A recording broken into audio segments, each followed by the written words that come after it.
July 12, 1951, Madison Square Garden, New York. Rex Layne from Lewiston, Utah, meets Rocky Marciano of Brockton, Massachusetts, in a scheduled 10-round bout to select a contender for the heavyweight crown held by Ezzard Charles. And now, round one. Immediately, they go to close quarters. Marciano in dark trunks has short arms. His reach is only 67 inches, 8 inches shorter than Layne's 75. So it's to his advantage to stay in close. Rocky pressuring. Marciano misses a left hook, and Layne answers by punching back to the head. Layne's the favorite tonight. Ringsiders are still talking about the way this 23-year-old slugger knocked out hard-punching Bob Satterfield and outpointed an old cutie like Jersey Joe Walcott, who later was to become heavyweight champion of the world.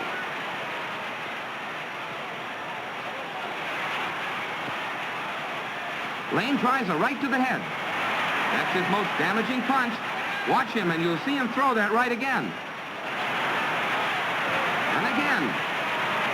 Because of that powerful right, and because he emerged from the same Rocky Mountain district that produced Jack Dempsey, Layne has been compared with the Manasseh Mauler. You remember Dempsey had a devastating right, too. Marciano working on Layne inside with short hooks to the jaw and body. He has a big right-hand punch, too. Layne bullies Marciano to the ropes. Working on the body, he makes Rocky miss with both hands. Later on, we'll find Marciano, the smaller, lighter man, doing most of the bullying. Layne tries another right, but Marciano moved inside the punch. Rocky about to miss a right uppercut, but he connects with a left to the jaw, and they go to close quarters, each man seeking an opening.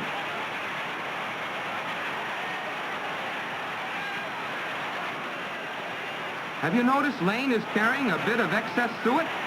He's heavy around the midsection, an indication he may not be in peak condition tonight.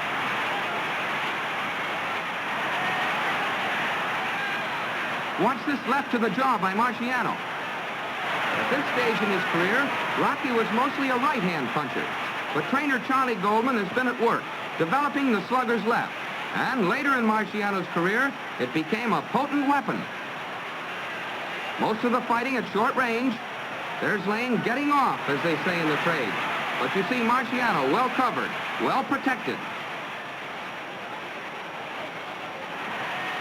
Marciano, about to miss a right, will land a smashing left hook, followed by a right to the jaw. Rocky much quicker than Layne at following through after a miss. Layne, a glancing right to the body. Marciano's been pressuring, so Rex moves him away. Now watch him try another right. Rex Layne punching well and making a strong showing at the end of round one. Round three. A hard left hook to the head by Marciano, and they move to close quarters. So far, most of the fight has been fought at short range. We know why Rocky wants it that way.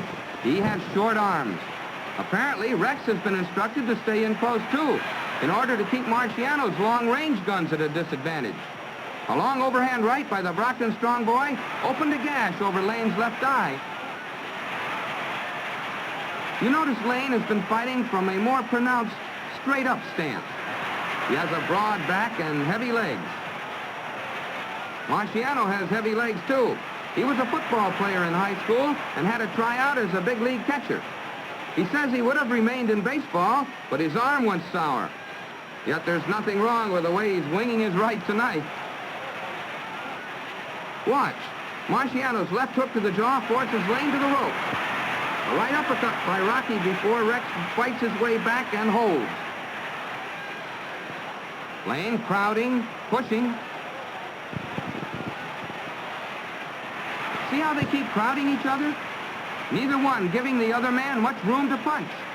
That's been the pattern throughout these first three rounds.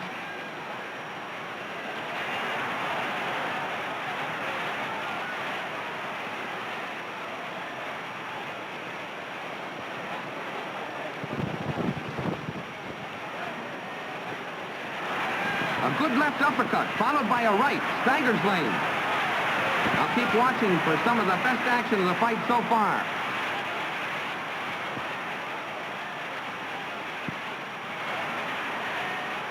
Marciano, dancing back, prepares to fire a smashing right that buckles the knees of Rex Layne. That punch took its toll, and Layne is forced to hold. For a right-hand belter, it's a serious matter to have his left eye impaired. That's his front eye, so to speak. No wonder, then, Rex Layne's cornermen are so concerned with that cut over Rex's left eye. A cut blasted open by an overhand right of Marciano's.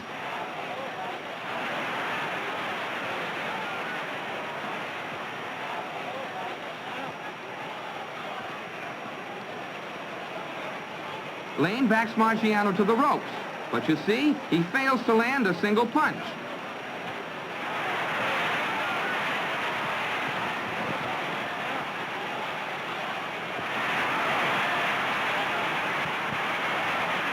Again, Rocky tries the offensive crouch, and you notice he keeps his jaw well protected from uppercuts, but his crouch is still a bit awkward.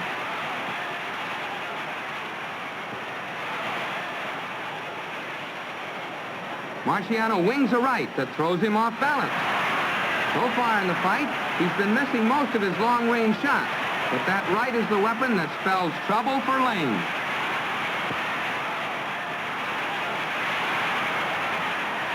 Those body blows, too, by Marciano are beginning to show on Rex Layne.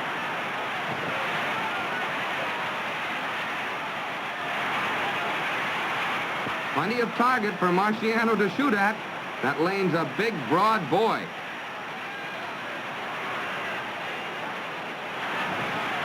A good left hook to the jaw by Marciano. Now you'll see him bounce a right off Layne's head. Another left hook. And another glancing right. Rocky piling on the pressure here in round 5. Layne shows signs of tiring. He's becoming flat-footed. His reflexes are starting to go. It seems to be an effort for him to maneuver now. Watch Layne cock his right, only to catch a haymaker right from Marciano. Rocky beat him to the punch. Definitely, Layne is tired. He's dropping his guard from time to time, if you notice. Both men have been missing hard rights.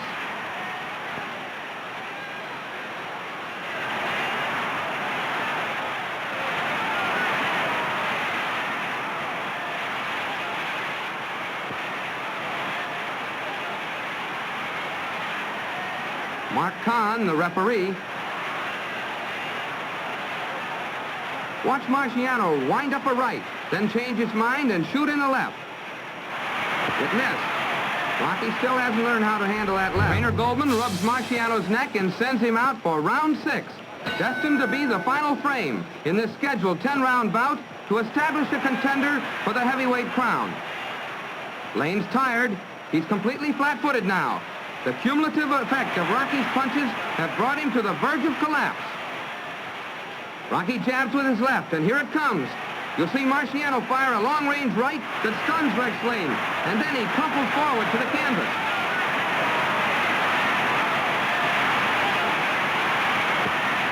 Referee Mark Kahn picks up the count. It's 10 and out for Rex Layne, who hasn't moved a muscle. He's really out. And Rocky waves a right on high that did the job. He gets a congratulatory kiss from Ali Colombo, longtime friend, assistant trainer, and former manager. Then he circles the fallen Rex Layne, walking off nervous energy. Marciano could probably go another 15 or 20 if he had to. Johnny Addy gives Rocky the time of the knockout before making the official announcement. Here it is. 35 seconds of the 6th round. And Rocky Marciano has registered his 36th victory in a row. He's on his way to the top. For Rex Layne, this is the second defeat in 38 fights and the first time he'd ever been knocked out. Time was to prove that his fight with Marciano marked the beginning of a downward trail.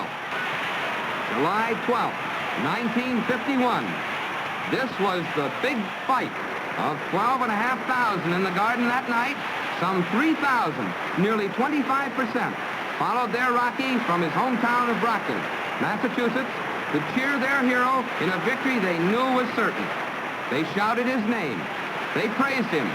They waited to touzle his hair.